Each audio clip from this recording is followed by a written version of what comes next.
धन्यवाद सर. तर माढा तालुक्याचाच आमदार झाला पाहिजे ते आपल्या विचारातून तुम्ही व्यक्त केलं. आपल्याला बाहेरच्या तालुक्याचा आमदार नको आहे. यानंतर माढा तालुक्याचे लोकप्रिय आमदार आदरणीय दादा या विराट सभेला संबोधित करत आहेत. त्यांच्यासाठी प्रचंड टाळ्यांचा कडकडा. माढा मतदारसंघातील विधानसभेच्या निवडणुकीच्या निमित्ताने या ठिकाणी माडेगाव नगरीमध्ये उपस्थित असणारे प्राध्यापक शिवाजीराव सावंत सर, व्यासपीठावरील सर्व मान्यवर, गावागावातून आलेले माझे सर्व सहकारी, माडेगावकर सर्व बंधू आणि भगिनी, आज या ठिकाणी आजच्या सभेमध्ये मी आपल्याला विनंती करण्यासाठी आलेलो आहे. या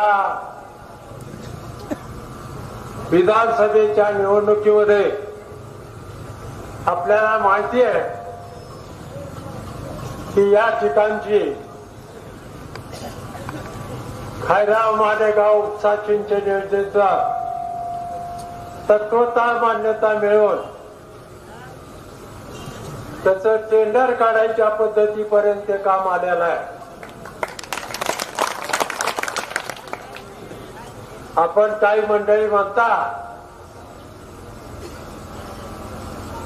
की दर वेळेला 5 वर्षांनी तुम्ही दादा म्हणता की मालेगाव उपसा सिंचन योजना होणार आहे. अनेक अडचणीला तोंड देत पाणी उपलब्ध नव्हतं. पाण्यासाठी जयंत पाटलांनी 4 बैठका घेतल्या.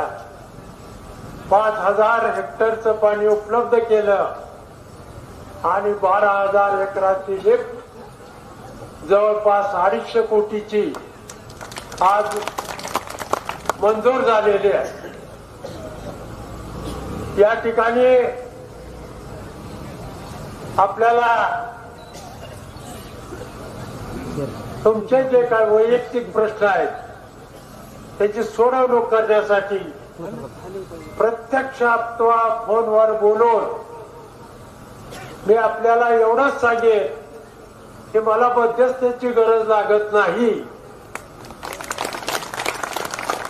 डायरेक्ट कुणी माणूस आला तरी त्याला मी मदत करायची भूमिका घेतो.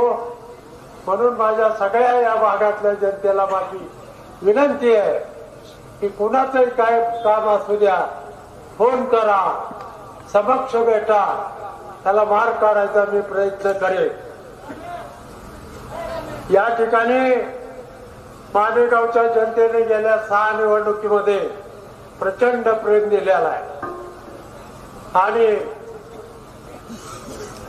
आता ही 7वी निवडणूक आहे आणि या निवडणुकीमध्ये तब्येत ठीक नसल्यामुळं रणजित बबनराव शिंदे त्याला उभा केलेला आहे. मला आपल्या सगळ्याला विनंती करायची आहे की या ठिकाणी काल उंदरगाव मध्ये बोलताना काही मंडळीनं सांगितलं की विठ्ठल सहकारी साखर कारखाना बंद करायसाठी सोलापुरात मीटिंग झाली. मी त्यांना एवढंच आवाहन करतो की जर कुठं मीटिंग झाली असेल असं, सावंत सर होते काय मीटिंगला,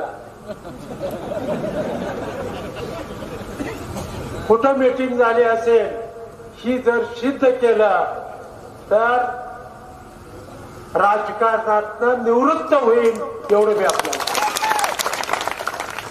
काहीतरी बोगस बोलायचं, काहीतरी सांगायचं, अशा पद्धतीचा हा उमेदवार आहे. खोटं नाटक काय वाटेल ती बोलतो. आता होईल तुमच्याकडे एखादी सभा. या ठिकाणी मी आपल्याला एवढंच सांगेन की कोण कोणाचं कारखाना बंद पाडायला जात नाही, एवढी काळजी घेऊ नका. जे त्याच्या कर्तृत्वाने आपापलं कारखाने चालतात.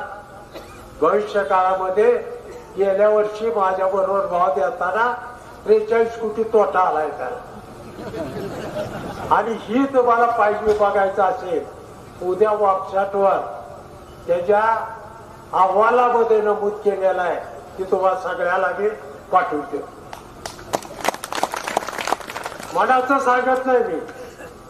त्याला 43 कोटी रुपये गेल्या वर्षी तोटा आलाय. 28,500 रुपये भाव दिले. आज त्या ठिकाणी मुस्लिम समाजासाठी त्यांना मदत करायच्या दृष्टीनं 15 लाख रुपये मी दिलेले. त्याचबरोबर अहिल्यादेवी बिरोबा मंदिरासाठी 10 लाख रुपये दिलेले आहेत. त्याचं टेंडर प्रोसिजर चालू आहे. अशा अनेक कामं मी या गावामध्ये आतापर्यंत केलेले आहेत. वास्तविक पाहताना 25-15 मध्ये 30-35 लाख रुपये या ठिकाणी खडी रस्त्याचे गोरबीकरण करायला या ठिकाणी दिलेले. म्हणजे जे जे मागितलं ते मानेगाव करायला द्यायचा माझा प्रयत्न झालेला आहे. या ठिकाणी मी आपल्याला एवढंच सांगेन की रणजित शिंदे हा निमगावचा सरपंच होता, पंचायत समितीचा सभापती होता. तुम्ही त्याला जिल्हा परिषद दाखवली. दूध संघाला तो आता चेअरमन आहे. माझ्या बरोबरीनं एवढी पद आहेत की तो त्यांनी कॅम्प केलेला आहे. मी मध्यंतरी आजारी असताना सगळं मागची धोरा त्यांनी वाहिलेली आहे. आणि त्यामुळं माझी आपल्या सगळ्यांना नम्र विनंती आहे, रणजित शिंदेच्या पाठीमागे आपण खंबीरपणे उभा राहावा. एक वेळ संधी द्या. पुढच्या वेळेला जर त्यांनी नाही काम केलं, चांगलं नाही काम केलं, पुन्हा तुम्हाला 5 वर्षांनी संधी येणार आहे. त्यावेळेला तुम्ही योग्य निर्णय घ्या. एवढंच मी आपल्याला या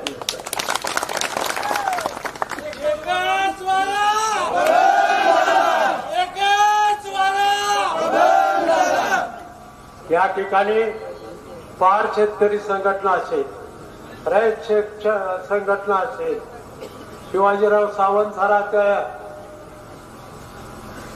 शिवसेना असेल, त्या सगळ्या मंडळीनं पाठिंबा दिलेला आहे. त्या सगळ्याचं मी मनपूर्वक आभार मानतो. काल ती मोर्नीमध्ये आमच्या मुस्लिम समाजाने पाठिंबा दिलेला आहे. अशा पद्धतीनं काल अंजनगाव उमाट्यामध्ये पाठिंबा दिलेला आहे. सगळ्या गावामध्ये मुस्लिम समाजाने चांगल्या भरभरून पाठिंबा दिलेला आहे. त्याचबरोबर माझ्या सगळ्या दलित बांधव त्यांनी पाठिंबा प्रत्येक गावामध्ये दिलेला आहे. त्या ठिकाणी सगळ्यांनी चांगल्या पद्धतीचा पाठिंबा दिलेला आहे. मला आपल्याला नम्र विनंती करायची की निवडणुकीमध्ये जिंकायचा विषय राहिला. 100% निवडणूक जिंकलेली आहे. फक्त खून घरोघर पोचवा. सफरचंदाचे खून घरोघर पोचवा. मागच्या वेळेला मामा आपले उभारले होते. उदाहरण सांगतो, संजय विठ्ठलराव शिंदे. त्याखाली एक संजय विठ्ठलराव शिंदे होता. त्याला 2,500 मतं पडली, कुठेही ना जाता, आणि मामा 500 मतांनी पडले. आज तशीच खोड आज केलेली आहे. रणजित बबनराव शिंदे आणि खाली रणजित भाया शिंदे अशी खोड केलेली आहे. म्हणून माझी सगळ्याला आग्रहाची आणि नम्र विनंती आहे, मत चुकू देऊ नका. 100% आपल्याला यश येणार आहे. उद्याच्या 20 तारखेला आपण रणजित बबनराव शिंदे त्यांची खोड सफरचंद आहे. सफरचंदाचं बटन एकच छंद सफरचंद. गोष्ट द्यायच्या सगळ्यांनी विजय करा. एकच छंद,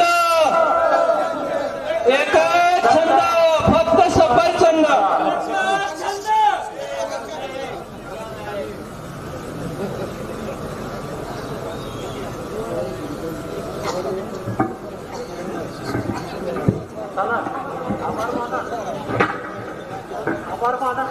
धन्यवाद.